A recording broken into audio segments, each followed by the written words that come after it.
My right honourable friend is right to raise the important point of disclosure of criminal records. Why? Because in too many cases, it has been a bar to employment, which is a surefire way out of reoffending. So for the first time in our white paper, we set out revised rules, and some custodial sentences of over 4 years will be able to become spent as part of criminal records checks for non-sensitive roles, in addition to significant reductions to the rehabilitation periods for sentences under 4 years. And these proposals, alongside recently approved legislation to change the rules governing disclosure for sensitive roles by removing the multiple convictions rule and the disclosure of youth cautions, will indeed help those who have offended in the past now access employment.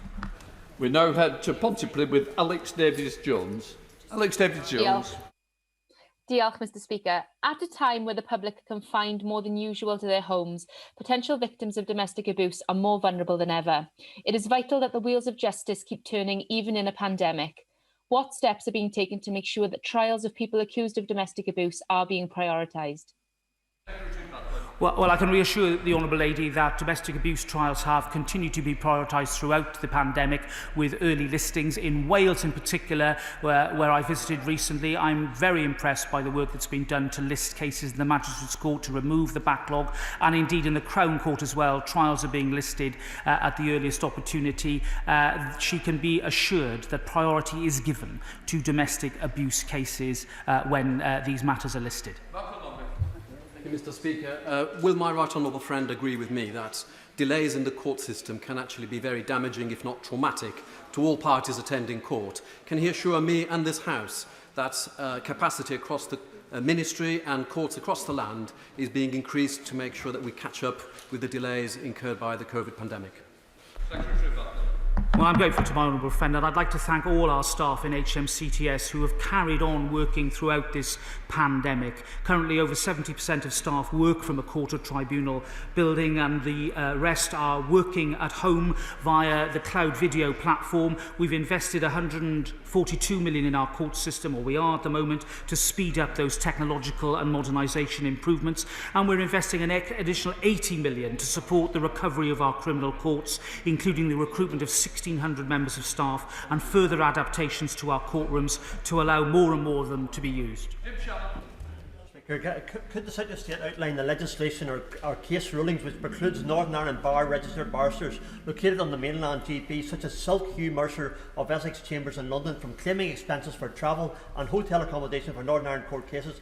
And does the Secretary of State believe constitutional integrity should allow any Silk to practice and be reimbursed?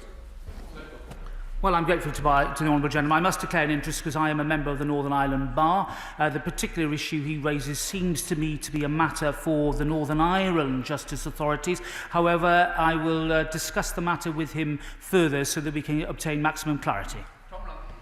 Speaker, in Gedling, Nottinghamshire Police's Operation Reacher teams are knocking down many drug dealers' doors in Gedling. Can my right honourable friend tell me what steps the Ministry of Justice is taking to ensure that we punish those guilty dealers, to ensure that we keep our society safe? Well, I pay tribute to that operation in Nottinghamshire and to many others that are safeguarding our communities. Parliament has indeed provided the courts with the full range of sentencing powers in order to deal effectively with these offenders, but tough enforcement is also a fundamental part of our approach, and we are taking a smarter approach to the restriction of drugs supply, using technology and data, and taking partnership action with other agencies to tackle drugs alongside other criminal activity.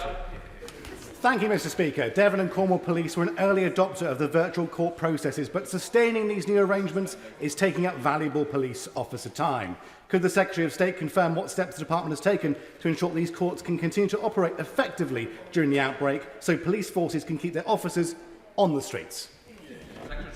Well, the work of Devon and Cornwall Police in making sure that virtual court processes carry on at this challenging time is very much appreciated. I am going to include in primary legislation, to be introduced as early as possible in 2021, provision to allow court-appointed contractors to staff those virtual courts within police custody suites in order to relieve the burden on serving police officers. In order to allow the safe exit of vulnerable members participating in this item of business, and the safe arrival of those participating. The next, I'm suspending the House for 3 minutes. Order.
Order. Before the Prime Minister addresses the Chamber, could I just point out that British Sign Language interpretation of the statement is available to watch on Parliament Live TV.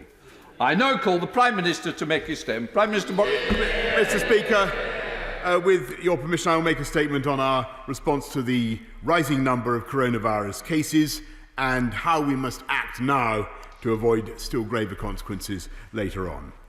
At every stage in this pandemic, we have struck a delicate balance between saving lives by protecting our NHS and minimising the wider impact of our restrictions. And it's because of the common sense fortitude of the British people that earlier this year we were able to avert an even worse catastrophe, forming a human shield around our NHS and then getting our country moving again by reopening key sectors of our economy, returning children to school. But we always knew that while we might have driven the virus into retreat, the prospect of a second wave was real. And I'm sorry to say that, as in Spain and France and many other countries, we've reached a perilous turning point. A month ago, on average, around 1,000 people across the UK were testing positive for coronavirus every day. The latest figure has almost quadrupled to 3,929. Yesterday, the Chief Medical Officer and Chief Scientific Advisor warned that the doubling rate for new cases could be between 7 and 20 days, with the possibility of tens of thousands of new infections next month. I wish I could reassure the House that the growing number of cases is merely a function of more testing, but a rising proportion of the tests themselves are yielding a positive result.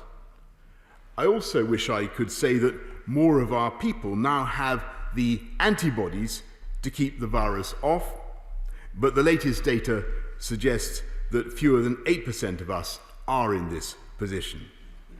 It's true that the number of new cases is growing fastest amongst those aged 20 to 29, but the evidence shows that the virus is spreading to other, more vulnerable age groups, as we have seen in France and Spain, where this has led to increased hospital admissions and, sadly, more deaths. In the last fortnight, daily hospital admissions in England have more than doubled.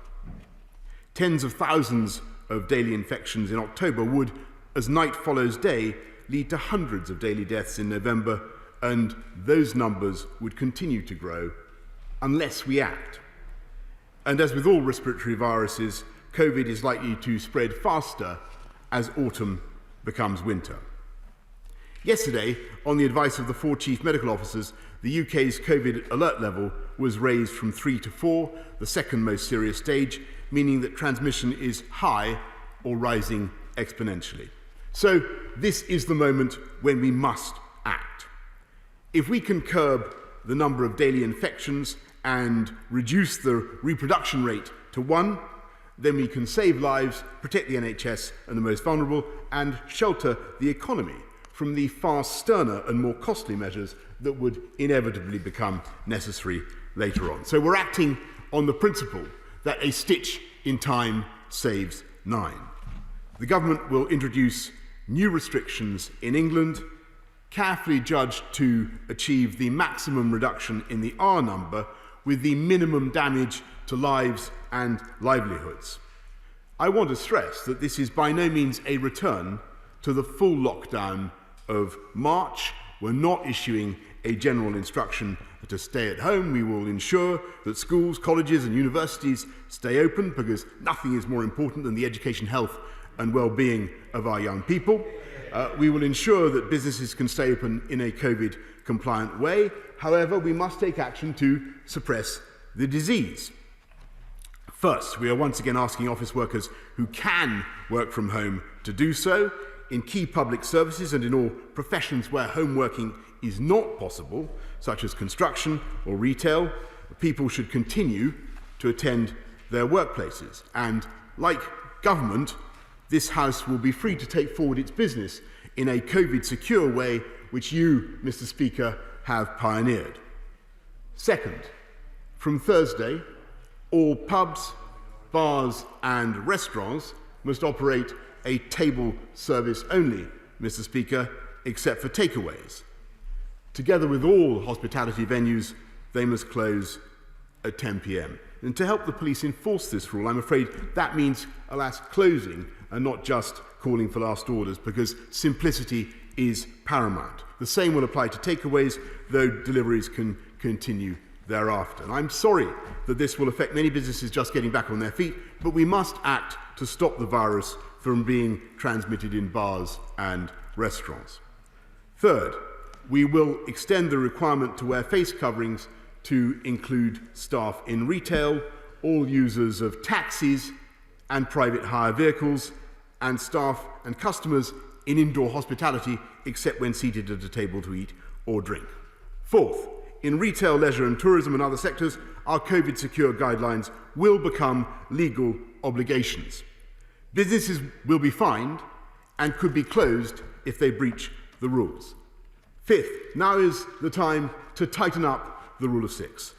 I'm afraid that from Monday, a maximum of 15 people will be able to attend wedding ceremonies and receptions, though up to 30 can still attend a funeral as now. We will also have to extend the rule of six to all adult indoor team sports. Finally, we have to acknowledge that the spread of the virus is now affecting our ability to reopen business conferences, exhibitions, and large sporting events. So we will not be able to do this from the 1st of October, and I recognise the implications for our sports clubs, which are the life and soul of our communities, and my right honourable friends, the Chancellor and Culture Secretary, are working urgently on what we can do now to support them. Mr. Speaker, these rules, these measures, will only work if people comply. And there is nothing more frustrating for the vast majority who do comply, the law-abiding majority, than the sight of a few brazenly defying the rules. So these rules will be enforced by tighter penalties. We've already introduced a fine of up to £10,000 for those who fail to safe isolate, and such fines will now be applied to businesses breaking COVID rules. The penalty for failing to wear a mask or breaking the rule of six will now double to £200 for a first offence.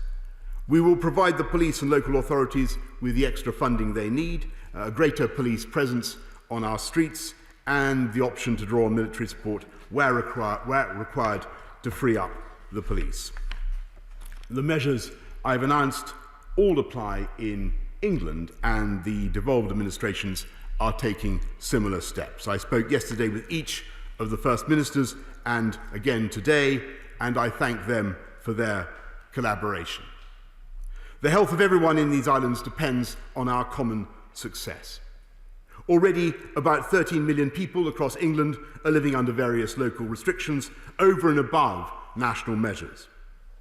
We will continue to act against local flare-ups, working alongside councils and strengthening measures where necessary. And I want to speak directly to those who were shielding early in the pandemic and who may be anxious about being at greater risk. Following advice from our senior clinicians, our guidance continues to be that you do not need to shield except in local lockdown areas, and we will keep this under constant review. I must emphasise that if all our actions fail to bring the R below 1, then we reserve the right to deploy greater firepower with significantly greater restrictions. I fervently want to avoid taking this step, as do the devolved administrations, but we will only be able to avoid it if our new measures work and our behaviour changes. Mr. Speaker, we will spare no effort in developing vaccines, treatments, new forms of mass testing.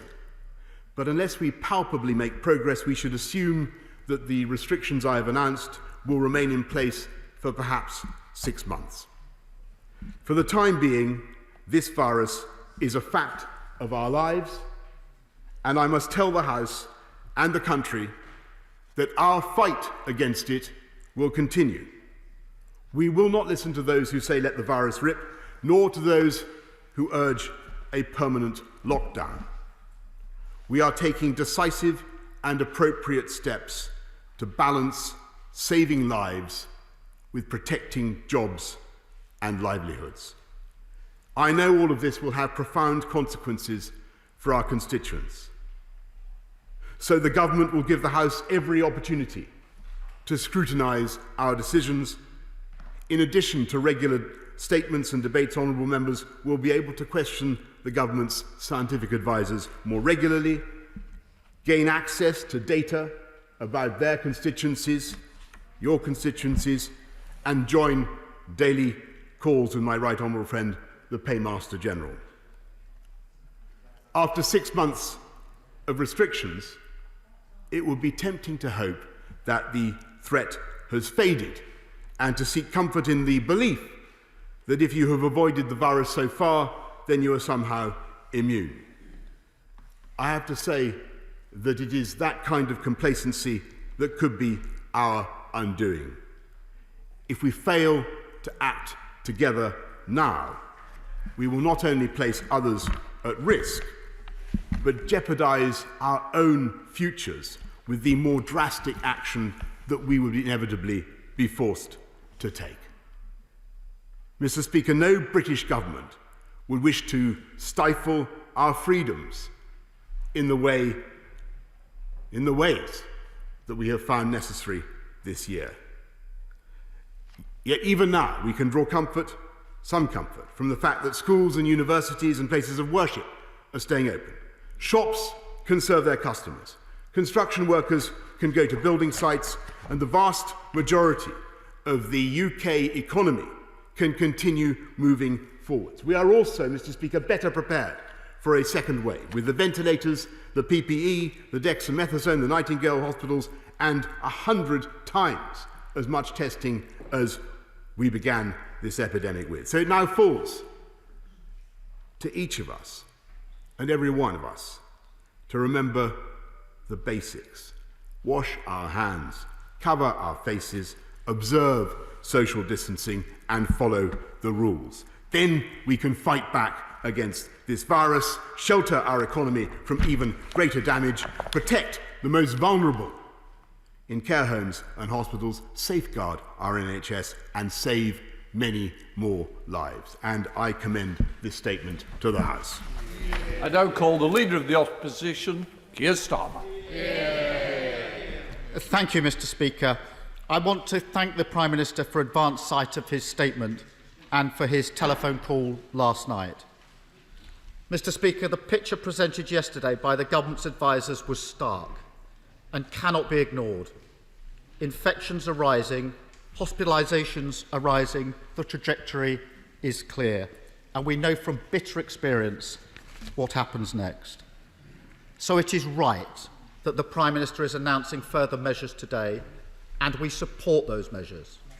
Just as we supported lockdown in March and the more recent local lockdowns, although we fierce criticism of the way the government is handling this pandemic, when restrictions are needed, the national interest lies in clear communications and cross-party support. And so we will, as we've done before, encourage people to follow the government guidance and obey the rule of law. Mr. Speaker, families across the country will be anxious today. Many are already living under local lockdowns. Many more fear that soon they will. They're worried about their jobs, about their loved ones, and whether they will be able to spend Christmas with their families. They will also be worried that the government doesn't have a clear strategy. One day people are encouraged to work in the office. In fact, more than encouraged, they were openly challenged by the Prime Minister for not doing so. Today, they're told the opposite. This is a time of national crisis, and we need clear leadership.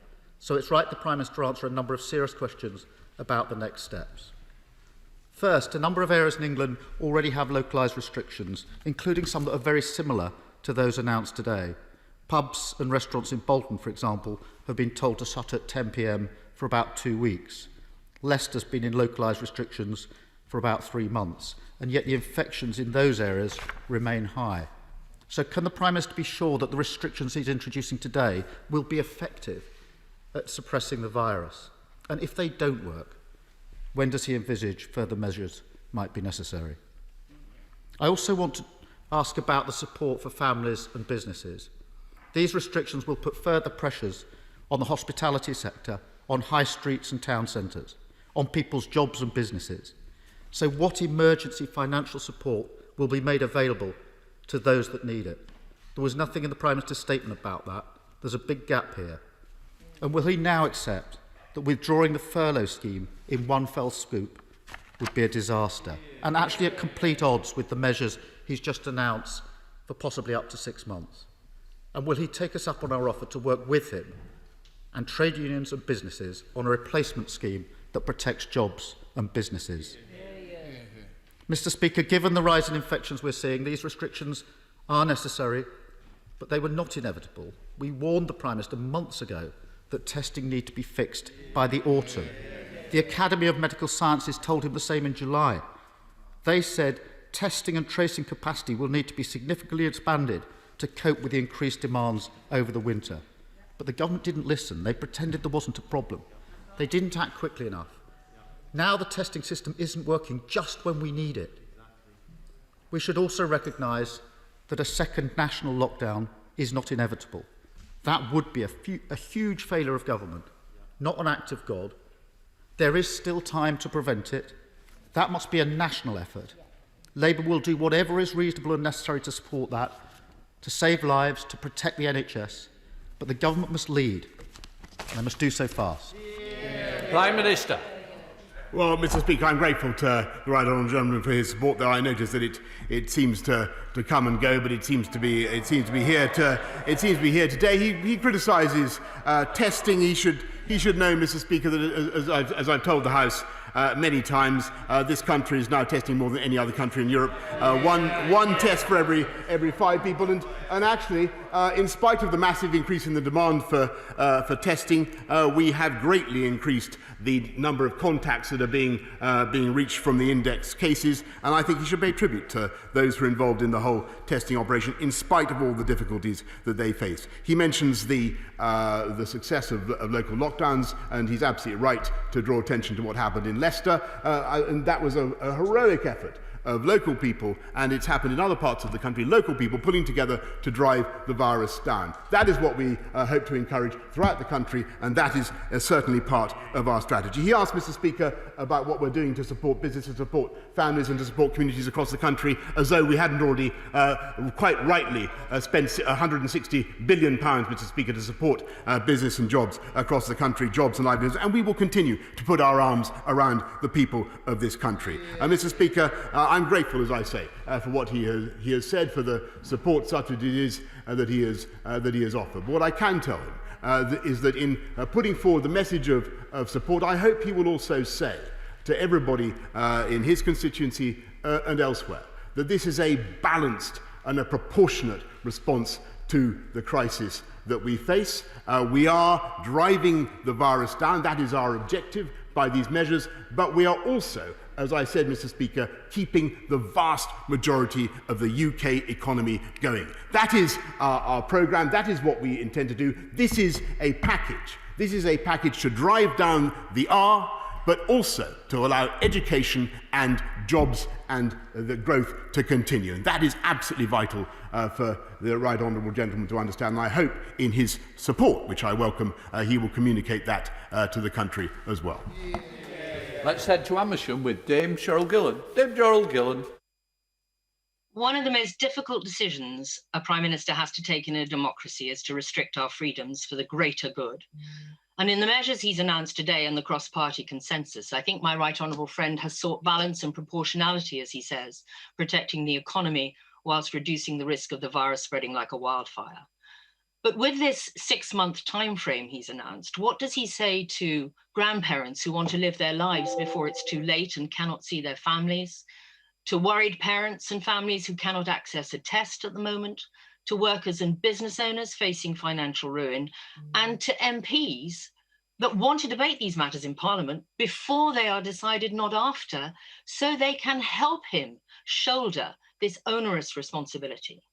How can he convince all of them that he's taking the right path and unite our country with hope of an end to this misery?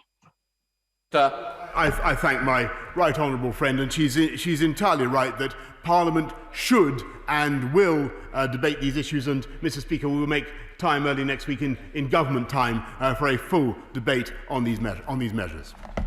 Leader of the SNP, Ian Blackford. Thank you, Mr. Speaker, and can I thank the Prime Minister for advance sight of his statement. Mr. Speaker, we have reached a critical moment. The virus has not gone away, it's not going away, and it remains as deadly as ever. I welcome the fact that, following calls this weekend from our First Minister, a 4-nation Cobra meeting has taken place this morning. We have all witnessed the worrying rise in virus cases over the last number of weeks, And we all know that the projections and consequences our society will face if it continues to grow at the same rate. But we must also be clear about one thing. If we take the right actions now, there is nothing inevitable about the exponential spread of this virus. If we act decisively, if we move sharply, if we take the right tough decisions now, we can get the virus back under control. We can minimise the time we all spend under new restrictions, and most importantly, we can save lives. Mr. Speaker, today governments across the 4 nations are rightly asking citizens to make more sacrifices to protect our collective health. In return for these sacrifices, it is only right that citizens are provided with financial support amid the health and economic uncertainty. Mr. Speaker, we are now just a few short weeks away from the end of the furlough scheme. Analysis from the Scottish Government has already shown that extending the scheme by 8 months could save around 61,000 jobs in Scotland. France, Germany and Ireland have already extended their job retention schemes into next year, but the Prime Minister and the Chancellor have rigidly refused to extend furlough. But we all know that U-turns and mixed messaging have come to define this government. And the 10th of July, the Prime Minister said, "Go back to work if you can." On the 14th of August, the Chancellor said it was crucial that we do our bit, such as going back to our place of work. And on the 27th of August, government sources said, "Go back to work or risk losing your job." The Prime Minister has changed his advice this morning on working from home. It is now time to change his mind on furlough as well. So today I have one question, and it's a question that 61,000 employees in Scotland are asking. Prime Minister, they deserve certainty and they deserve an answer. Will this government now save these jobs and extend the furlough scheme beyond October? Prime Minister, do not throw workers on the scrap heap through no fault of their own.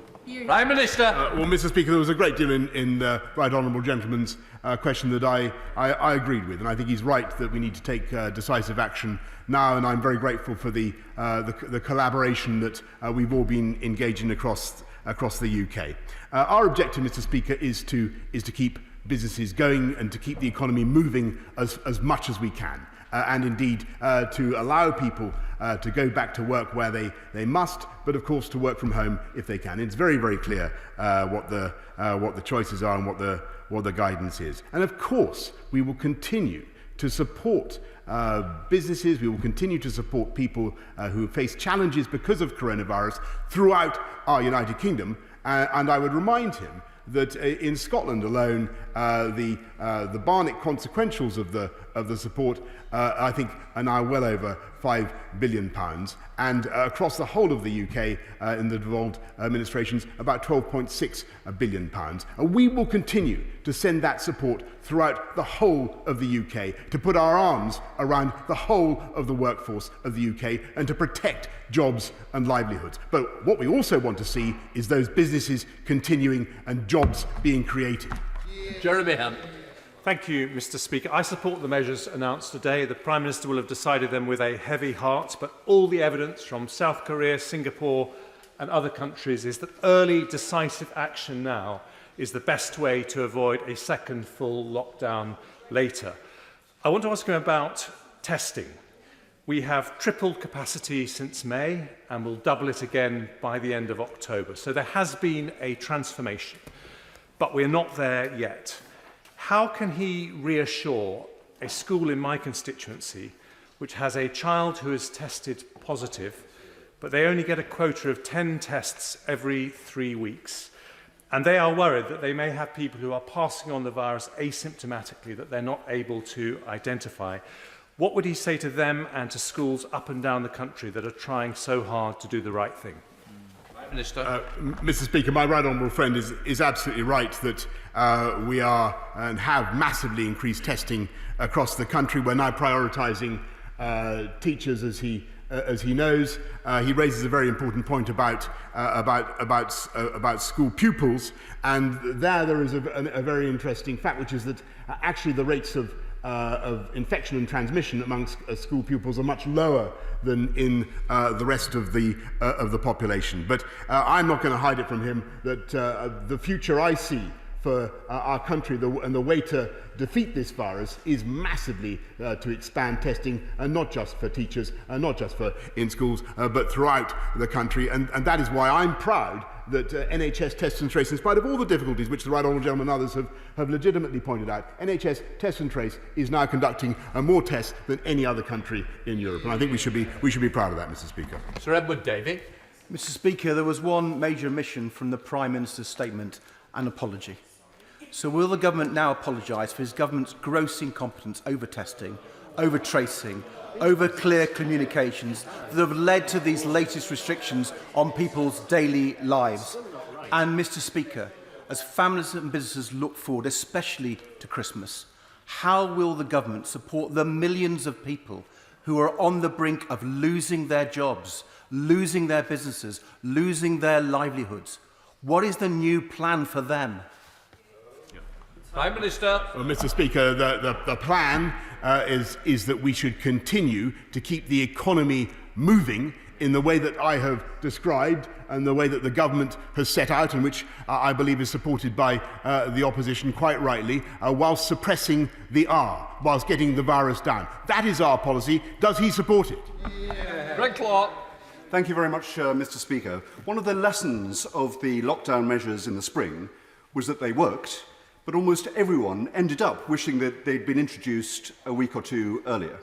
So I believe the Prime Minister's right to act in anticipation rather than in reaction. But will he take the public into his confidence and say, is the 6 months that he mentioned, irrespective of the experience of infections and hospitalisation over the weeks and months ahead? And what will be the criteria for lifting these restrictions and others like the rule of 6? Mr. Speaker, my right honourable friend asked a really important question, and the answer is, of course, that we must look at what the data tells us. And above all, we look at, there are several important data, but the R is perhaps the crucial one, but we also look at rates of admissions to hospitals and new infections. And if those facts change, and if things turn around, and if the British public can do what they did before, and get this virus down and get it under control, then of course we will review the measures and review the situation, Mr. Speaker. Sir Geoffrey Donaldson. Thank you, Mr. Speaker. The Prime Minister is right that testing is a vital part of the government's response to the coronavirus. And will he join me in commending companies like Randox and Fortress Diagnostics in Northern Ireland, who played a vital role at national level in helping to deliver the government's testing programme? Indeed, Randox has committed 99% of its COVID testing capacity to that programme, and on the 19th of September they successfully reported almost 10,000 samples beyond their committed daily rate. Will the Prime Minister consider providing access to testing through local community pharmacies to expand the capacity and public accessibility to testing at this time? Mr. Speaker, I do indeed congratulate Randox and all the other businesses involved, and we are massively expanding testing the whole time. I think it's very important for the House to understand that testing alone cannot fix this problem. Indeed, there is a hiatus in the logic of the attacks that are sometimes mounted.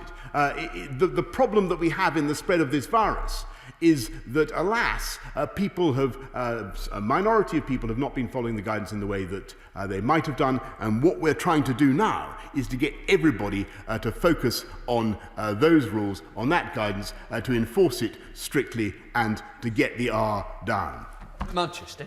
Thank you, Mr. Speaker. I thank the Prime Minister for all his hard work during these difficult, challenging times to keep us all safe.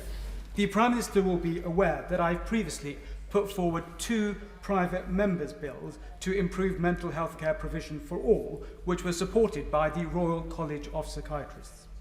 This morning, I spoke with Professor Ellen Young from King's College London, who raised with me real concerns with regards to the reduction in mental health care provision for those with severe mental health issues during COVID-19. Will the Prime Minister please urgently look into this matter and the representations which I will forward to his office from experts such as Professor Young? Well, Prime Minister. Speaker, I look forward to receiving those representations. I will study them carefully. As the House has heard before, Mr. Speaker, the government is spending £12 billion more on mental health provision. Plus, throughout this pandemic, we've been putting extra cash into mental health charities. But I will certainly look at the case that he raises. Liz Saville-Robert.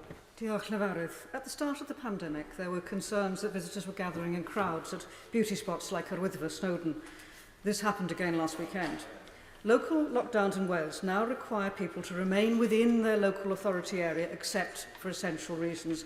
No such requirement exists in England. In those unfortunate situations where people face local lockdowns, will he give clear guidance against out-of-area travel for leisure purposes? Prime Minister. Well, Mr. Speaker, for local lockdowns, the guidance is given by the local authorities following the decision in COVID-0 about exactly what restrictions are to be placed. But clearly, the restriction she places she suggests is part of the mix. Steve Brine. I thank the Prime Minister for his statement and for being here today in person, answering our questions. Surely the reality, Prime Minister, is that national lockdown has one shot, and any repeat of that, with the inevitable unlock that follows, reintroduces an increased element of opportunity for the virus and then risk for us, as we're seeing now. So would the Prime Minister agree that all of these restrictions on our constituents' lives require their ongoing consent, and it's incumbent on government, the scientists who advise him, and Parliament to stress test these decisions and, crucially, the evidence that lies behind them? Prime Minister. Well, Mr. Speaker, I do agree with that, and I think it will be greatly to the advantage of the debate and to the country for these questions to be discussed in the House in the way that I've outlined earlier and already proposed by our right honourable referendum member for Amersham. Caroline Lucas. Thank you, Mr. Speaker. The public have shown a vast capacity for putting others first during this pandemic, and now they're being asked to do more. But in return, the government needs to do more for them. Public consent is dependent on not being forced into financial ruin.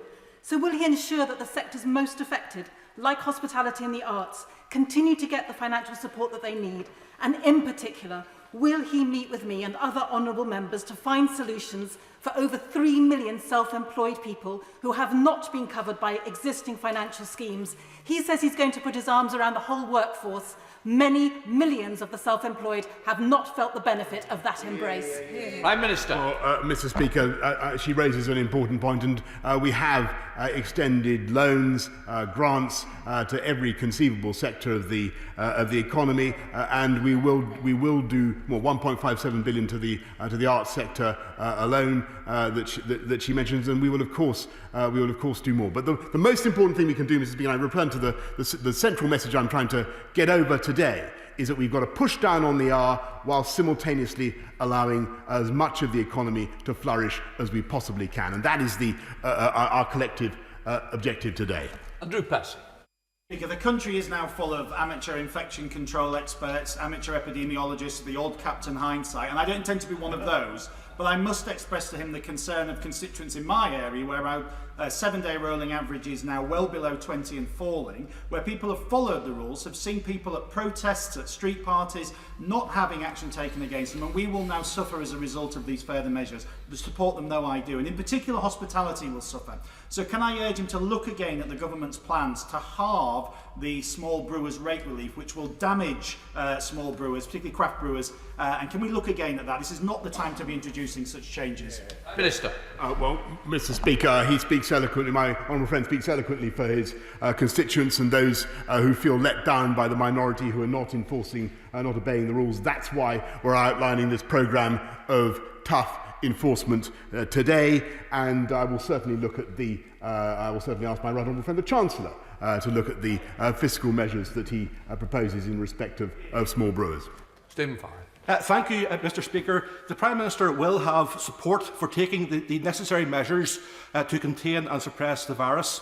But he is receiving a very strong message from both sides of the House today that he does need to revisit the economic support measures, particularly in light of changed circumstances and bearing in mind the need to look at other creative and innovative solutions. So therefore, will he accept that whenever the Chancellor made a statement back at the beginning of July, there was a certain set of planning assumptions? Those no longer apply with the virus. Therefore, it is incumbent on the government to change course on what they're doing to support people as well. Prime Minister. Well, Mr. Speaker, I acknowledge the point that the honourable gentleman has made, and it's certainly our intention as we go forward to do everything we can, as I've said, to protect lives, livelihoods, put our arms around everyone in this country. I think no one could deny that the Chancellor has been exceptionally creative and ambitious in the plans that he's set out, and he will continue to apply the maximum possible imagination and creativity in this respect. Nick Fletcher. Thank you. Don Valley appreciates all the work the Prime Minister and his team are carrying out in response to the recent rise in the cases of Covid-19. That said, I must say to my right honourable friend that blanket restrictions are affecting all people of all ages immaterial of the actual risk posed to them. Could the government therefore not ask individuals to carry out a personal Covid risk assessment, the results of which could determine whether someone needs to shield or can go about their daily lives? This will help boost the economy while protecting the vulnerable. After all, many people's lives are being affected tremendously by these restrictions, especially the young, who, as we all know, are only young once. Prime Minister. Mr. Speaker, my honourable friend really puts his finger on the heart of the problem, of the dilemma, because of course the tragedy of the coronavirus epidemic is that people who are not badly affected themselves can nonetheless pass it on unwittingly to older or more vulnerable people. So your harmless cough can be someone else's death knell, unfortunately, and that is why we have to apply the restrictions that we do. But he's right also to look ahead to a time when I do believe we will be able much more easily to identify, Mr. Speaker, whether or not we are infectious, and to allow us, therefore, to go about our daily lives more easily, young and old. Gerald Jones. Thank you, Mr. Speaker. By 6 p.m. this evening, both local authorities covering my constituency will be under Welsh Government local lockdown restrictions aimed at slowing the spread of the virus. Among the restrictions will be a restriction on holiday travel, meaning that constituents will not be able to go on planned holidays. And some holiday companies are refusing refunds on the grounds that local restrictions are not covered by UK law, and pointing instead to Foreign and Commonwealth Office advice on travel. Yeah. So what can the Prime Minister do to support constituents in this case, and what is his message to those holiday companies? Good question. Prime Minister. Mr. Speaker, he asked an excellent question, and it's not an anomaly that I'd hitherto been aware of, but if he would care to write to me with the details of his constituents' concerns, I will certainly take it up. Gratia. Thank you, Mr. Speaker. Mr. Speaker, Darrett Valley Hospital in my constituency did an amazing job at the heart of the outbreak, as did many of my local GP surgeries. However, they were under huge pressure. Therefore, would the Prime Minister consider extending the ability of local pharmacies and chemists to administer health treatment so these gems on our high street are able to ease the pressure on our health system? I thank my honourable friend, and he's completely right that pharmacies and chemists are in the front line of our healthcare and do an absolutely outstanding job in testing people for all kinds of things, COVID amongst them, and we will certainly support them in any way that we can. Let's head to Kenny McCaskill in Scotland. Kenny McCaskill. Thank you, Mr. Speaker. We may well have to endure for 6 months or more, but it's less than 6 weeks until furlough scheme ends. Germany, France and even Ireland are extending furlough schemes for specific sectors. It's a political, not a health decision. Many communities in my constituency were devastated by political decisions made by a Tory government in the 1980s that wreaked mass unemployment. Are they now to have that revisited upon them in 2020, or will the Prime Minister extend the furlough scheme? Prime Minister. Well, Mr. Speaker, the comparisons with other European countries are actually illuminating because the furlough scheme was far more generous than either Germany or France or virtually any other country in Europe. And what we will continue to do is, as I've said repeatedly to the House, is to put our arms around the workers of this country to make sure that we help people throughout the crisis, but also, as I have told you before, Mr. Speaker, to do everything we can to keep our economy moving and keep people in work wherever we can. Let's head down to Devon with Mel Stride. Mel Stride. Thank you, Mr. Speaker. I very much welcome the balanced and proportionate set of measures that my right honourable friend has put together, and also recognise that these are very finely balanced and very difficult decisions for him to take. But lockdowns, as I think my right honourable friend recognises, destroy jobs and also personal well-being. And the fact that lockdowns have damaged our economy means that in the years ahead, a smaller economy will probably have serious impacts on the health of millions of people up and down our country. So does my right honourable friend recognise that, yes, we should listen very carefully to the epidemiologists, but we must also listen very carefully to the Treasury, to businesses and to economists too? Prime Minister. Mr. Speaker, my right honourable friend is spot on. That's why we have to take action now to avoid the risk of having to take more drastic action later on that would do greater economic damage. And that is the key point of what we're doing today. We're heading up to Kingston-on-Hull with Dame Diana Johnson. Dame Diana. Thank you, Mr. Speaker. Can the Prime Minister explain why a new test centre opening today on Hull University land for students and the local community, and one of course of which I welcome, will be run by private firms Deloitte and G4S with no accountability to local bodies with statutory public health responsibilities for the local community, or the university, who are of course responsible for their students? How does this silo approach that the Prime Minister has created around testing help us to have a joined up approach that we all want in Hull to tackle this pandemic? Prime Minister. Well, Mr. Speaker, I will study what she says about the testing unit in Hull University, but everywhere across the country, NHS Test and Trace has been working hand in glove with local authorities to get testing done, working hand in glove with Public Health England and, of course, with all our public services. And I'm surprised by what she says about the testing unit at Hull University, but I will certainly ask NHS Test and Trace to give her a full explanation. But in my experience, everything is done to enlist and mobilise the expertise of local government to get the testing done. Richard Fuller. Thank you, Mr. Speaker. Many people are concerned with this dominant focus on COVID that people who need NHS treatment for other illnesses or are seeking elective surgery are going to be pushed further back in the queue. So can the Prime Minister assure us and make sure that the Health Secretary gives a priority to communicating the progress in dealing with the backlog in these surgeries as we go through the winter period? Prime Minister. Thank you very much, Mr. Speaker. Of course, we must do everything we can to ensure that our NHS is not overwhelmed with COVID cases. And it's when you have a COVID crisis, a boom in COVID cases, that, as he rightly points out, other needs, other cardiac cancer cases are pushed off. And that is completely wrong. And that's why it is so vital now that we suppress the R, that we drive the rate of infection down, and we stop a boom in COVID cases, because that is the threat to our NHS and to the provision of all the basic services on which our country relies.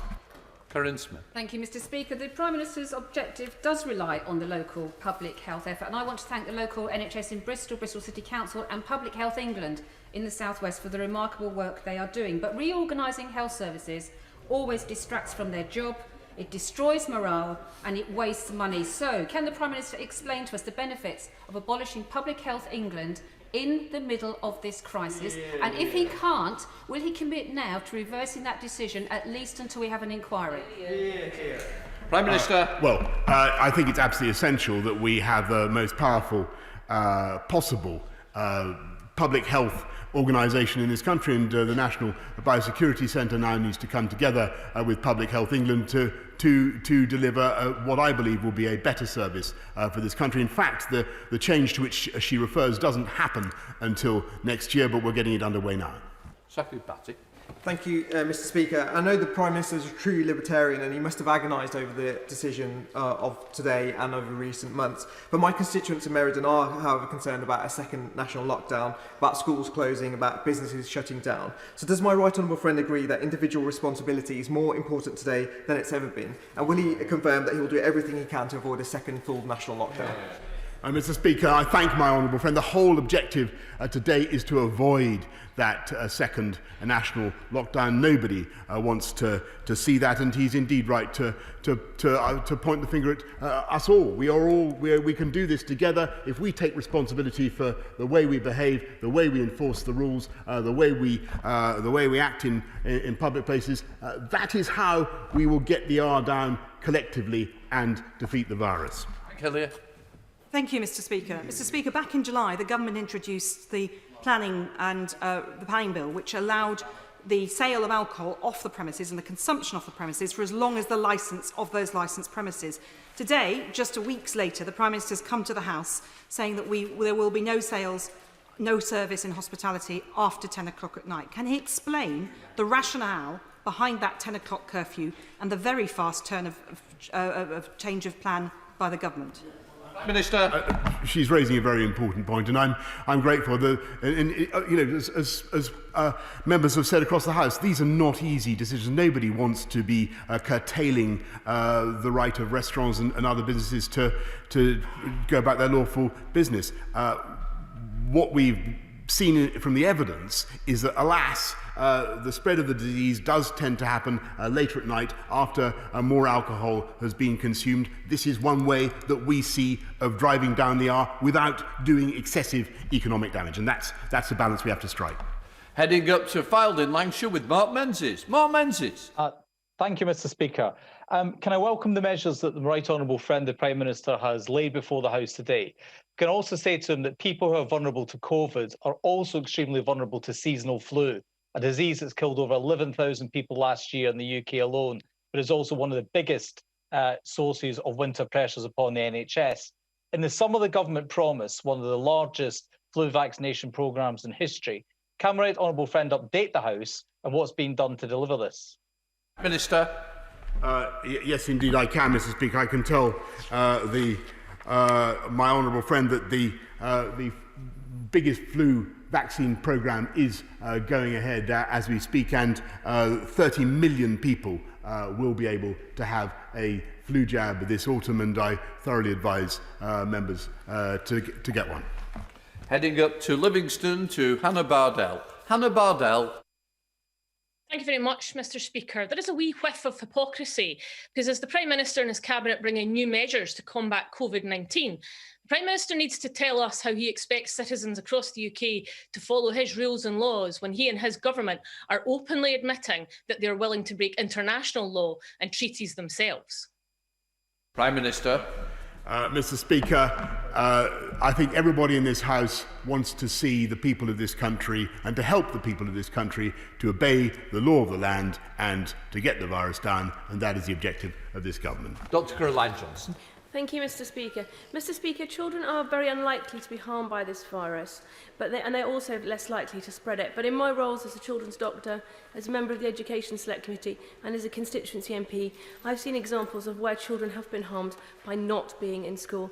Can my Right Honourable Friend, the Prime Minister, reassure this House that he will do everything within his power to keep schools open?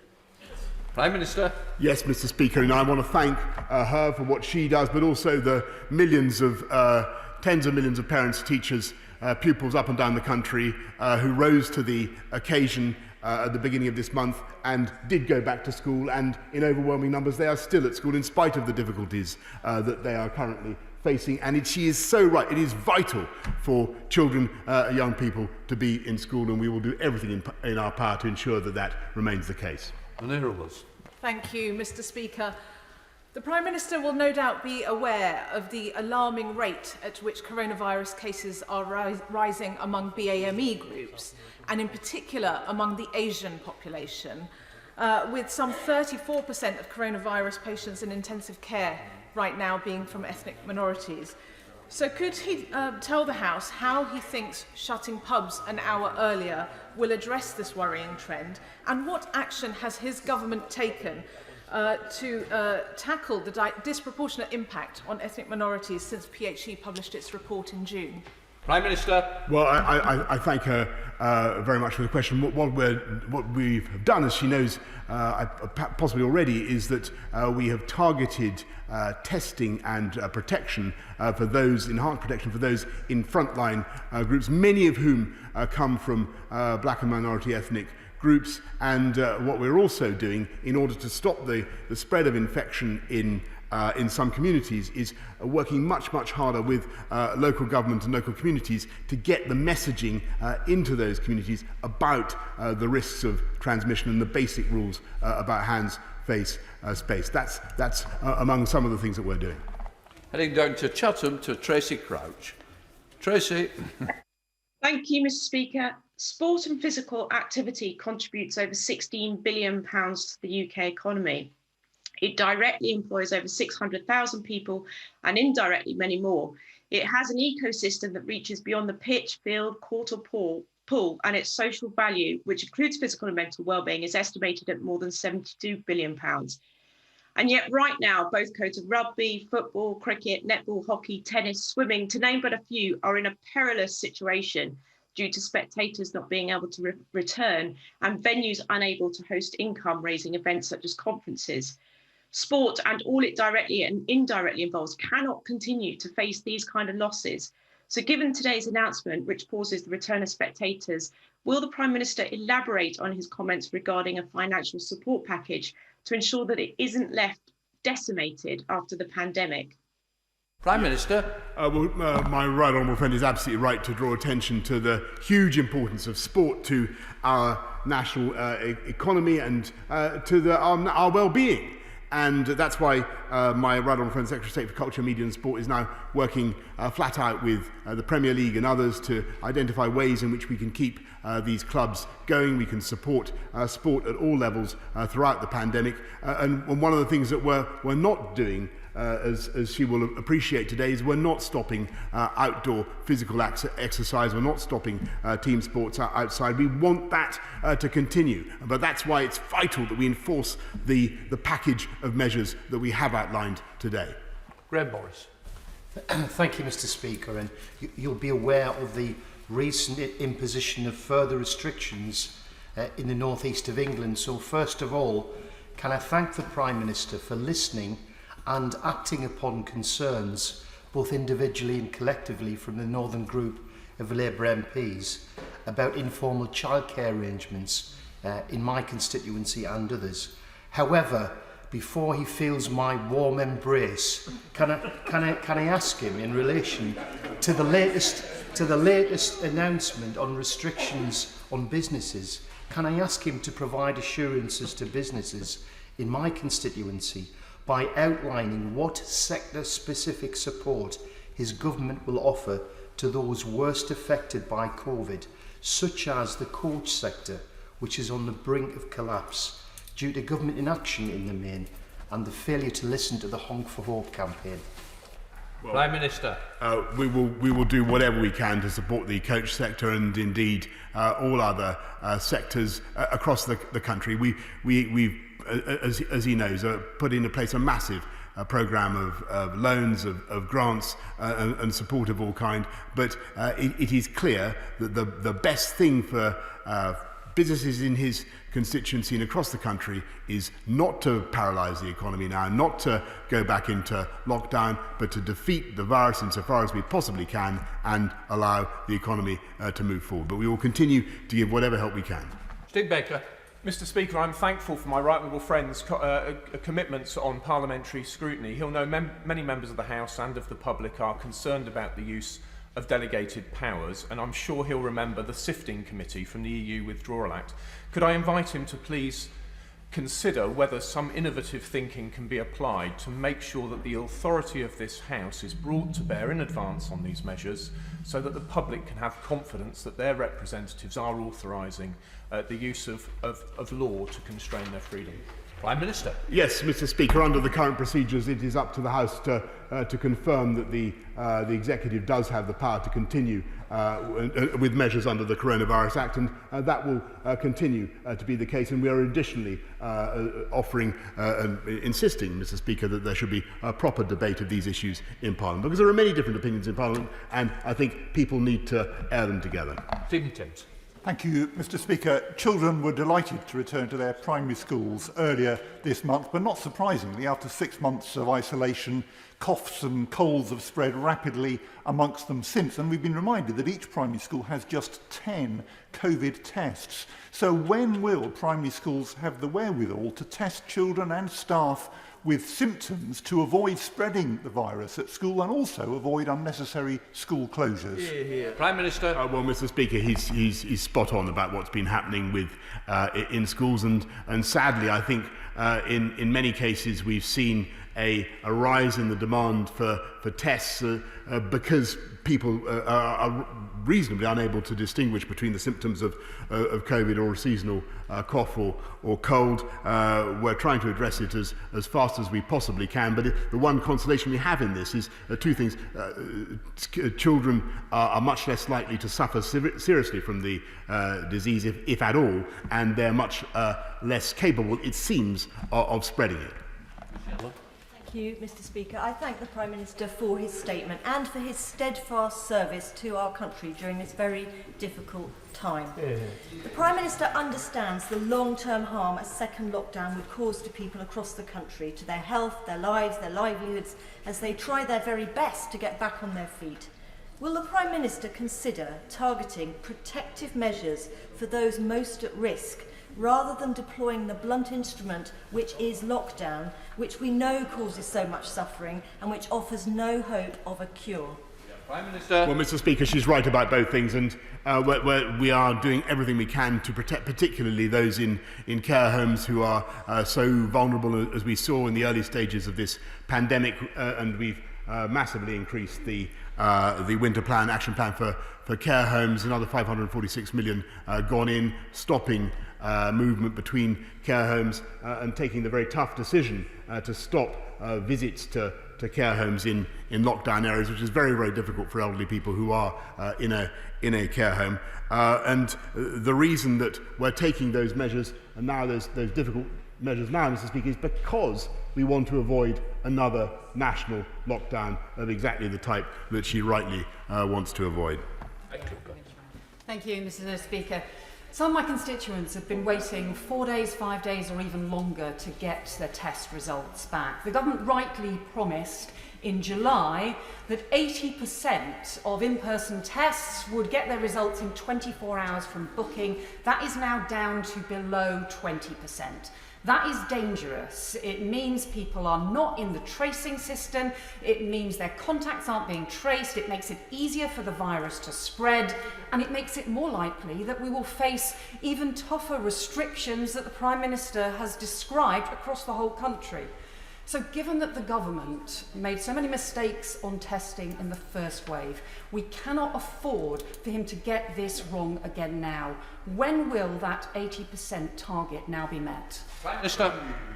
Mr. Speaker, in spite of the massive increase in testing that we've seen, 10% increase in capacity just in the last 10 days or so, we are seeing at the moment 64% of people getting their results in 24 hours, and I do want to get that up as fast as possible to 80%. What I can tell her is that we will double our testing capacity by the end of October to 500,000 tests a day, and we are already testing more people than any other country in Europe. Permission to land the question, Bob Blackman. Thank you, Mr. Speaker, and I welcome my right honourable friend's statements and clear statement of purpose to conquer this terrible virus. One of the key concerns locally, however, has been the failure to comply with the regulations of wearing a face covering in shops and on public transport. Clearly, with these new restrictions coming into place, one of the key issues is going to be sure that people actually comply with these requirements. Equally, people do not want to get to a position whereby they're forced to wear a face covering in the open air, just going about their normal business. Can my right honourable friend state for the House what he's going to do to make sure that the message gets across to people that failing to comply with these rules is really selfish and potentially placing other people at risk?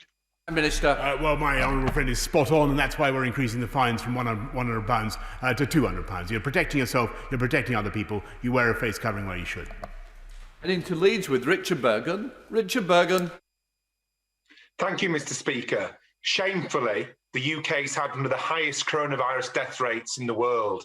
If we'd had Germany's deaths per million rate, we'd have over 30,000 fewer coronavirus deaths. If we'd had the much lower death rate of South Korea and New Zealand, we'd have over 40,000 fewer deaths. So will the Prime Minister take responsibility for our unacceptably high death rates, and to avoid a repeat this winter, will he now pursue the zero COVID strategy that independent SAGE is calling for, and that countries like South Korea and New Zealand are successfully implementing?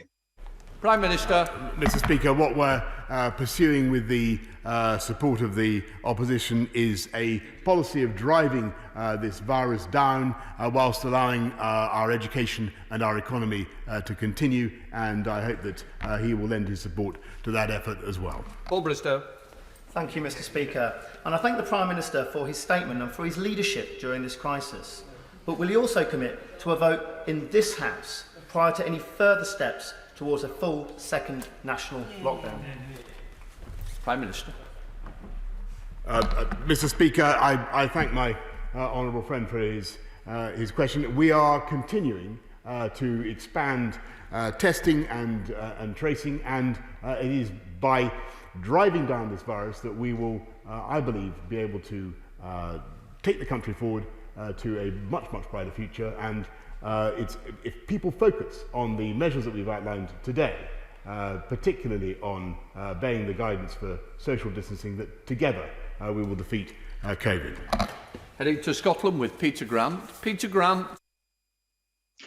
Thank you, Mr. Speaker. It's clear this afternoon that there's a significant level of agreement across the House that the restrictions the Prime Minister has announced, although not necessarily popular, are necessary. There's also a great deal of cross-party agreement that the support schemes for businesses need to be extended at the same time as the restrictions are extended. So can I ask the Prime Minister, rather than simply rejecting it out of hand, to agree to the invitation to speak to business leaders, to trade union leaders and to opposition parties to put together a financial support scheme, not only for those employees who currently rely on furlough, but for the tens of thousands of small business owners who have been left without any support at all during the last 6 months? Well, Prime Minister. Mr. Speaker, I've had the opportunity in the course of the last few months to talk to many businesses up and down the country, across Scotland, and they have been uniformly appreciative of the support that the government has given so far. I must say, and we will ensure, as I said earlier on, that we will maintain a very creative and imaginative approach in helping those businesses. But the best thing we can do is fight the virus and keep the economy moving. Rick Thomas. Thank you, Mr. Speaker, and I thank the PM for his statement. And he is right to say that it is the cooperation and good sense of the British public that has saw the spread of this difficult outbreak curtailed. My constituents will continue to do exactly what's required of them, but the truth is that Cornwall has a very low rate of Covid-19, and this has been the case throughout. So what message of hope can the Prime Minister give to teenagers who are going to school and colleges being asked to wear face masks when not in class, to churchgoers who are being blocked from freedom of worship, and to businesses who have yet to open and are continually frustrated from doing so? Prime Minister. Well, Mr. Speaker, churchgoers, I don't think the churchgoers will continue to have a freedom of worship under these proposals, and we want life as far as we possibly can to keep going as normally as possible. We want the economy to keep moving. But what I think the best hope I can offer to his constituents whom he fights so valiantly is that we get this virus back under control and take the country forward and keep the economy moving. And that is the best prospect for our country. Ben Bradshaw. Does he think that the reason Germany and Italy have far lower COVID rates than us, with life continuing more or less normally, might be because they have locally and publicly run test and trace services that actually work. No, Mr. Speaker, I don't. And I think the continual attacks on local test and trace and what the NHS test and trace have done are undermining and unnecessary. And actually, there is an important difference between our country and many other countries around the world, and that is our country is a freedom-loving country, Mr. Speaker. And if you look at the history of this country over the last 300 years, virtually every advance from free speech to democracy has come from this country. And it is very difficult to ask the British population uniformly to obey guidelines in the way that it is necessary. What we're saying today is that collectively, and I'm answering his question directly, collectively, the way to do this is for us all to follow the guidelines, which we will strictly enforce and get the R down. That's the way forward. Rob Roberts. Thank you, Mr. Speaker. Appreciating the frustrations for people who currently have symptoms and are finding it difficult to get tests currently, would my right honourable friend agree with me that capacity going up by over 10% in the last few weeks, 4 new labs coming online and hundreds of additional staff, we can reach our target of 500,000 tests a day by the end of October? And would he agree with me that it would be an amazing achievement against a virus that we were only first learning about a few short months ago?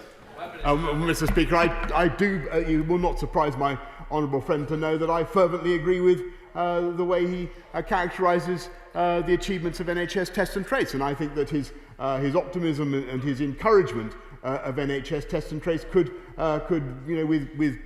reasonably be echoed on the benches opposite. Heading up to Greater Manchester with Afzal Khan. Afzal Khan. Thank you, Mr. Speaker. Manchester is home to 2 of the largest universities in the country with a combined student body of nearly 80,000, many of whom choose to live in my constituency of Manchester Gorton.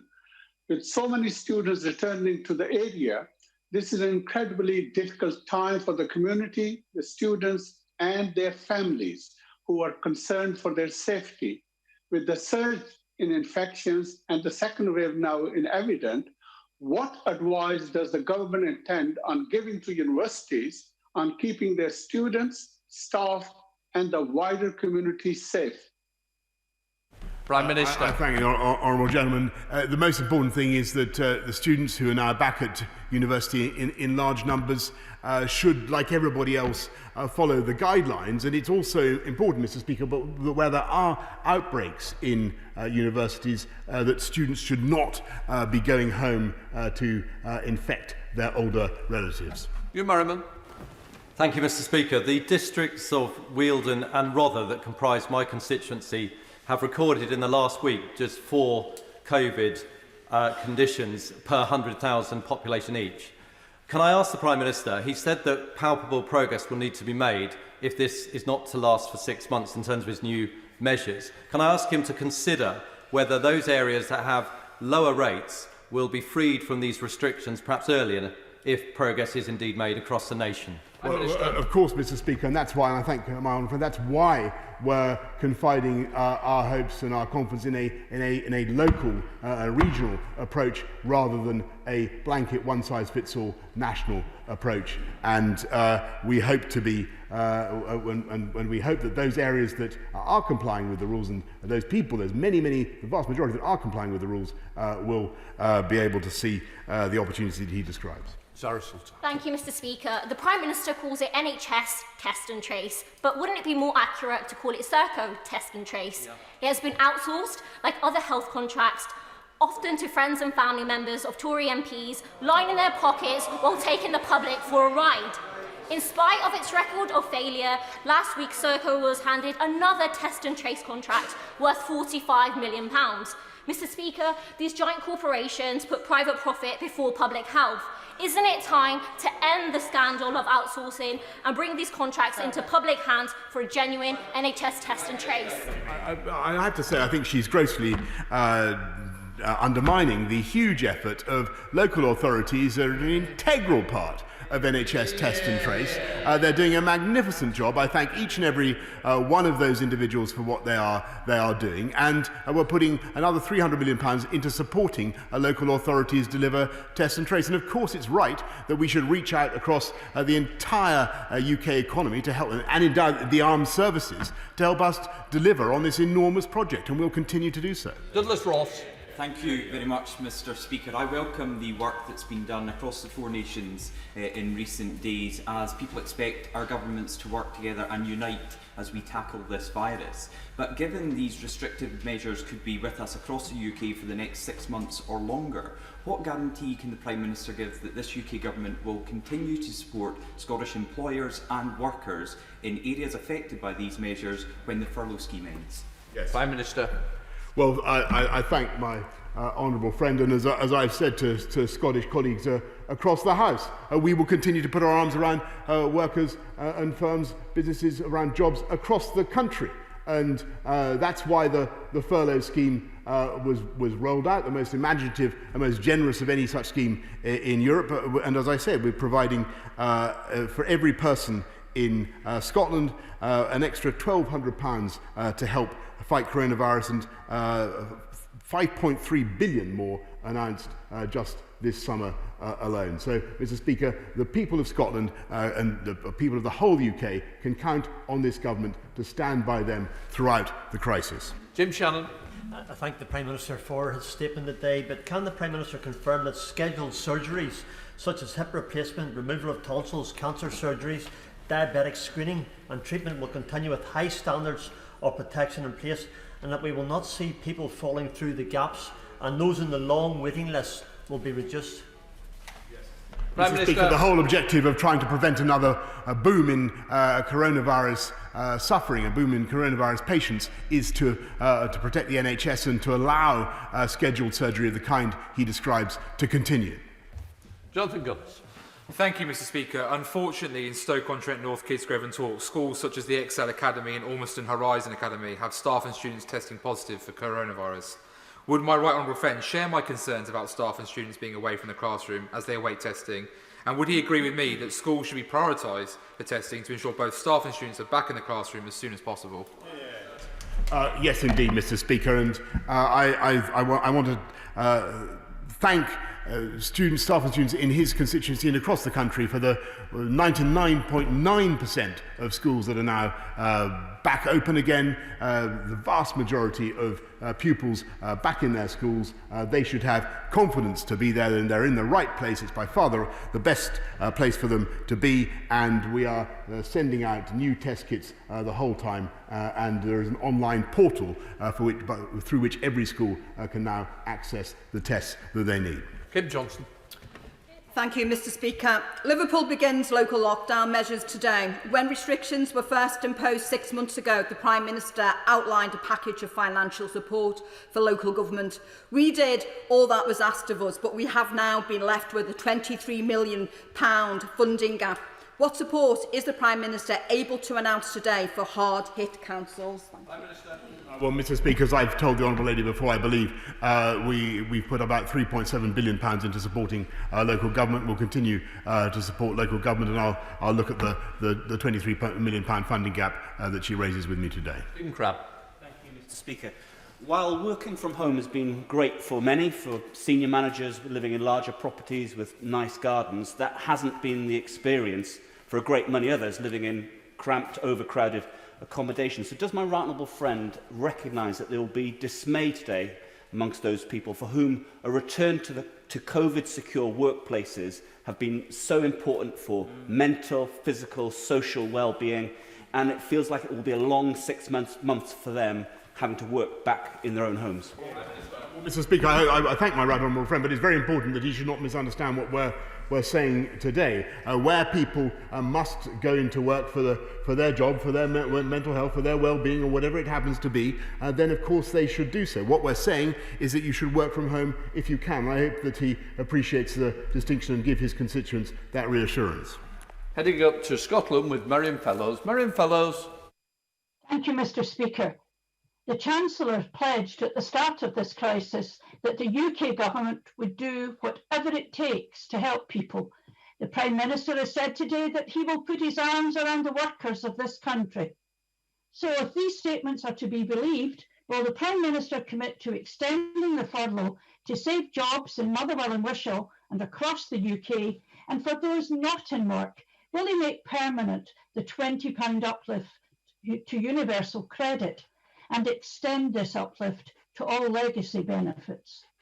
Well, I'm glad, Mr. Speaker, that she draws attention to the increase in universal credit, probably worth about £4,000 to the poorest families in our country. I'm proud of what we've done also on the living wage, and I can tell her that, of course, we will continue to support people across this country. But the most important thing, to repeat my point, Mr. Speaker, is for the economy to keep moving, for jobs to be created, and for people to get back into work. Thank you, Mr. Speaker. My Colne Valley constituency, as part of Kirklees, goes back into local restrictions today. And, Mr. Speaker, we've just heard about these new measures, which may last up to 6 months, taking us through the busy Christmas period. Can I ask the Prime Minister to ask the Chancellor if he will now lay out a financial support package for hospitality, the likes of the wedding industry, marquee companies, small breweries, freelance musicians and performers, even event venues, and many, many more whose livelihoods will be impacted by the measures he's announced today? Mr. Speaker, the sectors that he refers to have in many respects already been provided for and supported, but clearly there will be further demands, and I know that my right honourable friend, the Chancellor, will be applying, as I say, his imagination and his creativity to helping those sectors in the months ahead. But the best thing for them is to get back to life as close to normal as possible by getting this virus down. And that is the point of the package of measures that we're announcing today. Vendu Mishra. Thank you, Mr. Speaker. Last week, I received a letter from the Health Minister informing me that a new COVID testing centre would be available for my Stockport constituents, some 240 miles away at the University of Greenwich campus in Kent. Whilst I'm willing to accept that this may have been an administrative error, it is entirely possible that the letter is accurate, given many of my constituents are already having to travel more than 70 miles away for a test in Telford. Isn't it time that this government got a grip and provided comprehensive testing like our partner countries, or will its shambolic handling of this pandemic once again lead to the highest COVID death toll in Europe in the imminent second wave? Well, Mr. Speaker, I'm afraid I must correct his figures. We're now testing more than any other country in Europe, and the median journey is, I think, about 5.8 miles, and no journey is permitted to be more than 75 miles. So I don't recognise the figures that I've heard from him. Chris Clarkson. Thank you, Mr. Speaker. My constituency, Haywood and Middleton, is one of several under local measures and has been for several weeks. So I'd like to pay tribute to my constituents, businesses, individuals and families who have made great sacrifices to keep this country safe. So in welcoming today's statement, can I ask the Prime Minister for an assurance that this represents a circuit break and not a hard wiring of policy, and that as this is reviewed, we will follow all the scientific data to make sure we get back to normal as soon as possible? Yes, Mr. Speaker. Well, the intention of these measures is collectively to depress the R, but to keep the economy and education functioning. That's what we're trying to do. Heading up to Gateshead with Ian Mearns. Ian Mearns. Thank you, Mr. Speaker. Can the Prime Minister, for the sake of absolute clarity and for the removal of any doubt over potential mixed messaging, please confirm that what he's announced today in terms of measures in the national context does not supersede or dilute the more stringent measures announced last week for Tyne and Wear, Northumberland and Durham, where case numbers have sadly been growing rapidly despite a local reduction in testing capacity? And will he also confirm what additional support he will put in place for businesses and workers in the North East in sectors where activity has been greatly reduced by COVID restrictions?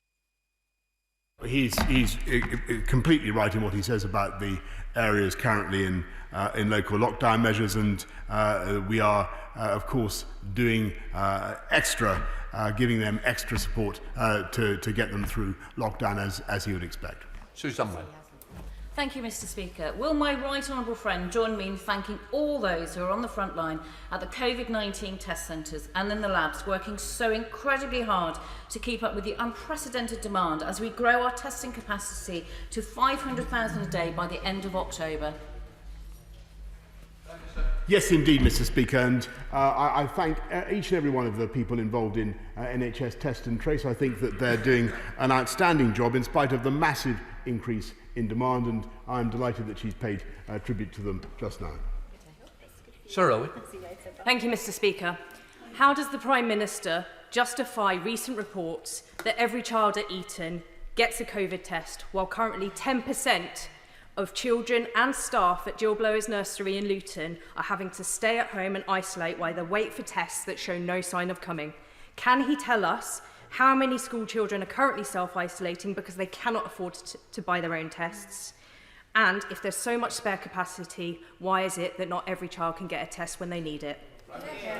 Mr. Speaker, every child with symptoms should automatically get a test, and that is everybody with symptoms should get a test. And I can tell her that we are massively expanding testing across the country. But I repeat the points that I made earlier on. It's one of the few things for which we can be thankful about this epidemic, that it does affect children and young people, the youngest of all, much less than older people, and there is much less evidence that they pass it on in the way that other people do. Thank you, Mr. Speaker. Does my right honourable friend agree with me that the best way to support our heroic staff at Russell's Hall Hospital in Dudley, our care staff and indeed our residents in our care homes, is to actually reinforce the central message of washing our hands, maintain social distancing and wear face covering where appropriate? Mr. Speaker, he puts it, my honourable friend puts it very well and very succinctly, and I really couldn't add anything to what he said. Thank you, Mr. Speaker. One of the most shocking aspects of the coronavirus pandemic has been the disproportionate impact on Black, Asian and minority ethnic residents. When Public Health England published a report documenting this injustice, the government was warned that it needed to act immediately to stop further preventable deaths. But we have seen no urgency, and the chair of the British Medical Association is now warning that government inaction will lead to more preventable deaths of Black, Asian and minority ethnic residents over the winter. What is the Prime Minister going to do about it? Mr. Speaker, I already mentioned earlier on that we have done a great deal to target measures to protect those in frontline jobs, including many from Black and minority ethnic groups. And I thank and I pay tribute to those public servants, many of them who have done such a fantastic job throughout this crisis at great personal risk. And I really thank them for what they're doing. We are doing everything we can to protect them. And of course, where there are vulnerable communities that need to understand the guidance about coronavirus, we're doing everything we can to get the messages home. And those are just some of the things the government is doing. David Jones. Thank you, Mr. Speaker. Could my right honourable friend say to what extent the measures he has announced today are being coordinated with the devolved administrations? I raise the issue because in Wales the different arrangements have sometimes been the cause of confusion, not least because most Welsh residents take their news from the London-based media. Well, Mr. Speaker, actually over the last few weeks and months there's been exceptionally high degree of collaboration between the UK government and all the devolved administrations, and yesterday had good conversations with Mark Drakeford about what he's doing, and it bears an uncanny resemblance to what the rest of the UK is doing. Olivia Blake. Mr. Speaker, clarity is key to public trust. Many people have been confused by the government's mixed messages on public health measures. Can the Prime Minister guarantee that none of his ministers or advisers will contradict the rules he set out today, and if they do so, that they will be disciplined? Mr. Speaker, it's up to all of us to obey the guidance and to urge everybody in this country to obey the guidance, follow the rules, because that's the way we'll defeat the virus. Thank you, Mr. Speaker. Blythe Valley has recently faced tighter restrictions as an immediate response to a rise in local cases. I know that these measures are necessary in controlling this deadly virus, but they have a real impact on families, businesses and local communities. I welcome the Right Honourable Member for West Suffolk's decision on lifting the ban on informal childcare yesterday. And Mr Speaker, I know that this is a move that will be a relief to many of my constituents. Can I ask my right honourable friend, the Prime Minister, to continue to do all he can to support families through this tough time? I thank my honourable friend for the way he represents Blythe Valley, and I can tell him that we will continue to listen to people and continue to respond to their concerns in any way that we can. David Linden. Thank you, Mr Speaker. With 2.4 million households in the UK facing fuel poverty this winter, a figure that will only be exacerbated by the pandemic, will the Prime Minister consider introducing a one-off Covid-19 winter fuel payment to every household at risk? Mr Speaker, we will consider all sorts of measures to alleviate poverty and suffering in the months ahead. The best thing we can do is to follow this package of measures scrupulously, drive down the virus, keep the economy moving. Tim Lawton. Mr Speaker, the last 6 months have been tough for our country, and it sounds like the next 6 months are going to be too, and it's vital that we take our constituents with us and they have confidence in and understand what's being asked of them. At the beginning of the breakdown of the lockdown, the Prime Minister looked into the camera and said, "I need to level with you folks," and the nation sat up and listened. Can we have more of those level with you moments, where the government gives clear and consistent data with clear explanations of how the regulations are working and why, rather than leaving the people at the mercy of COVID deniers, so-called independent experts, and professors of hindsight? Well, I'm grateful to my right honourable friend, and we will do everything we can to share the data with you, with Parliament in real time, and give colleagues the opportunity to debate and discuss the issues. And I think the more colleagues are able to look at the facts and study them, they will see that a balanced, proportionate approach such as the one we're taking today is the right one. Speaker, I want to thank all of those working on testing because they're doing remarkable and life-saving work. That doesn't mean that the Prime Minister can simply brush off serious questions about failures in systems on something so crucial to this fight. So can he tell me, has he now fixed the problems in the UK Lighthouse Labs system that have negatively affected Wales and that the Welsh Government is now having to plug the gaps in? And secondly, is it true, as Dido Harding has said, that people will have to pay for his so-called moonshot tests? Well, Mr Speaker, we're not only fixing the problems, but as you know, we're building 4 more Lighthouse Labs, and on the machines in question that needed to be supplied, we've secured them, and we are moving forward, and I'm confident that we will have the capacity to do another 500,000 tests per day by the end of October, and that's an extraordinary thing. Now, on the ambition for mass testing, I think that's a great thing, and the government will support it. Robertson. Thank you, Mr Speaker. The last lockdown, which was quite severe, did succeed in reducing the spread of the virus, but it didn't eradicate it. And what confidence can we have that these measures will actually eradicate it to the extent that we won't be in this chamber in 6 months' time discussing further lockdown measures? What discussions have he had with scientists and health experts to find a proper way forward? Mr Speaker, he asked, I think, a most important question, because the virus is not one that is readily capable of being eradicated. And what we have to do is to drive it down as far as we possibly can, and to keep it under control, and to restrict outbreaks as fast and as far as we possibly can. I think riding to our rescue, there will be several things, and riding to the rescue of the economy, there will be several things. First of all, I think that we will be able to continue with the measures that we have to control the virus and to get the R down. That's provided people obey the.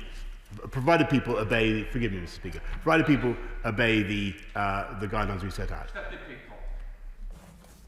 Thank you, Mr. Speaker.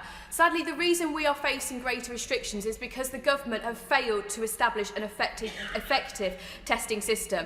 My constituent was not able to access a test for her son, sent home from school and asked to travel 300 miles for a test. Despite the fact I raised this case in this chamber last week and received assurances from the Health Secretary, she still can't get a test and she still has had no contact. Prime Minister, when will you fix the testing system? Mr. Speaker, I increasingly think it's disgraceful that the Labour opposition continue to blame NHS test and trace for the resurgence of the disease. I really think that is because there is a complete hiatus in their logic.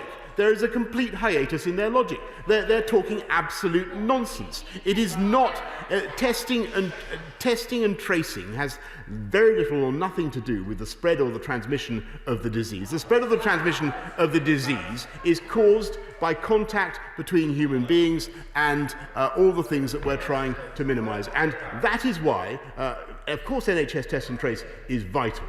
But the way to fix the problem now, is for the whole country to follow this package of guidance, drive the R down, and allow both education and the economy to continue. But there is a complete flaw in their logic.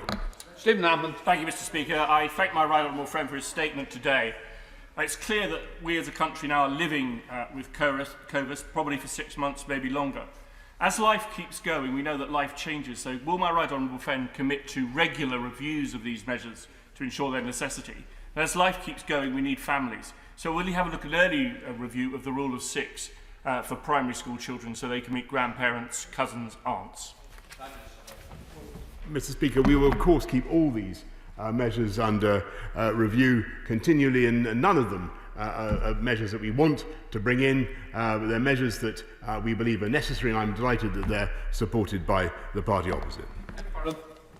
Mr. Speaker, I accept the need for these restrictions, but the Prime Minister must know that they come at the worst possible time for hospitality and tourism in Cumbria, in the Lakes, the Dales and elsewhere, because furlough is ending just as the low season begins. Now, he could back the targeted package proposed by the tourism industry and myself to save jobs and businesses through these tough winter months, or he could cost the taxpayer billions in benefits and lost tax revenue if he lets them all go to the wall. So will he meet with me and tourism and hospitality industry leaders so we can find a solution and save jobs?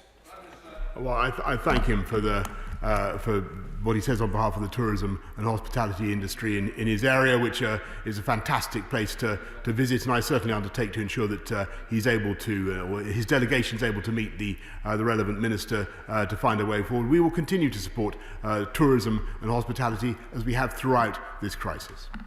Andrew Jenkins. Thank you, Mr. Speaker. I welcome my right honourable friend's statement during these difficult times and congratulate him on rising to the challenge.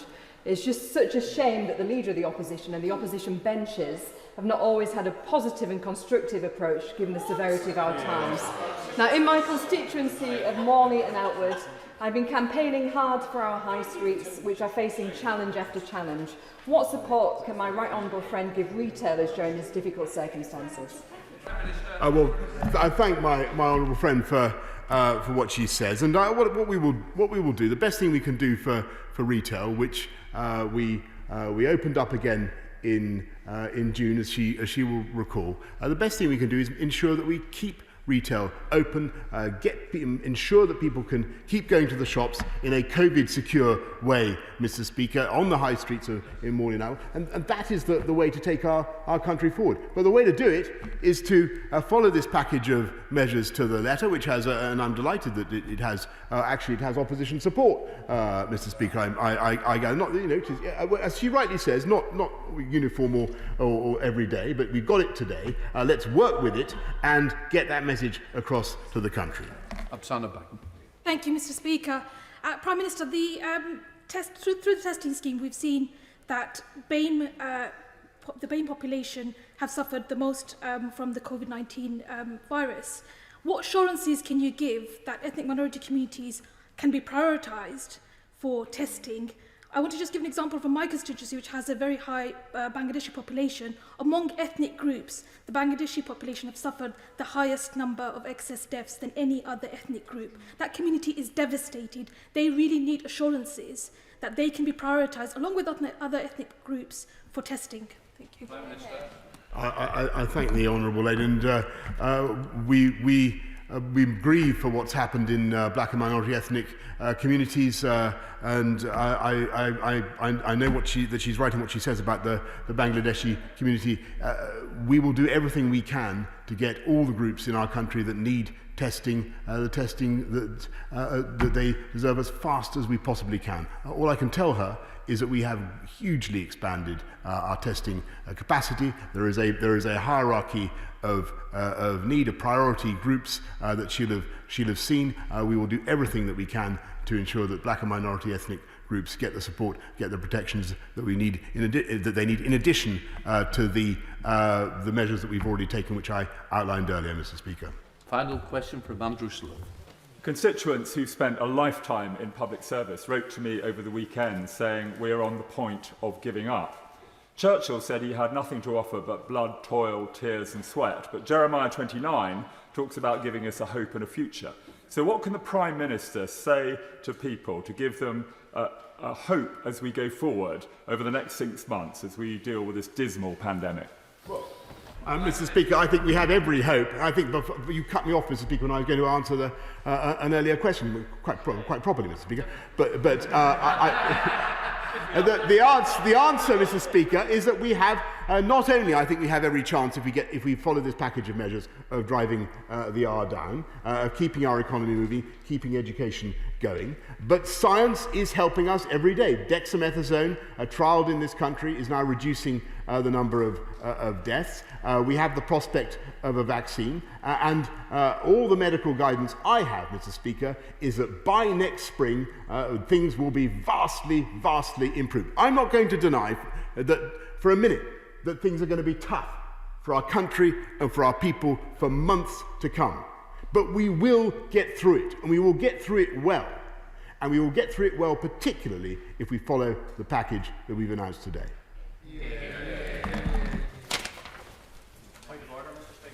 Point of order, Conor McGinn.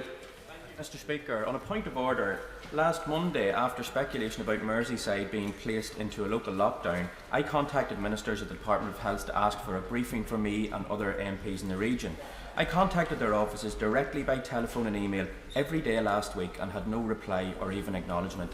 As you will know, Mr. Speaker, on Friday, news of a lockdown in large parts of the North West was released by the government to the media and the public. Hundreds of my, and I expect your constituents, were in touch over the weekend. I still hadn't received contact of any kind from the Department of Health until I was offered a meeting yesterday, days after the announcement, which was frankly neither use nor ornament. Mr. Speaker, I realise we've suspended normal practices in this House, but I hadn't realised we'd ended established courtesies.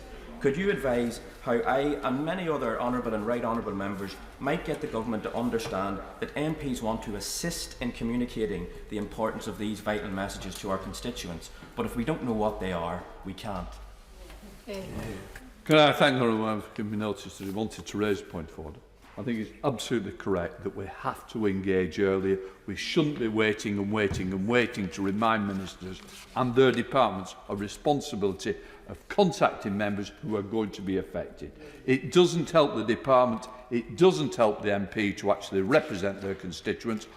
People in this House are elected to represent them, and ministers need to respond quickly when members need information. Of course, it's not a point of order for me, but I recognise that the Treasury bench, I hope, will have picked up on that, and all the other departments saying members matter, MPs are elected. I expect those response early, not at their convenience when the weekend's gone and time has followed. No further comments on the point of order. I now come to suspending the House. In order to allow the safe exit of honourable members participating in this item of business, the safe arrival of those participating in the next, I'm suspending the House for 3 minutes. Order!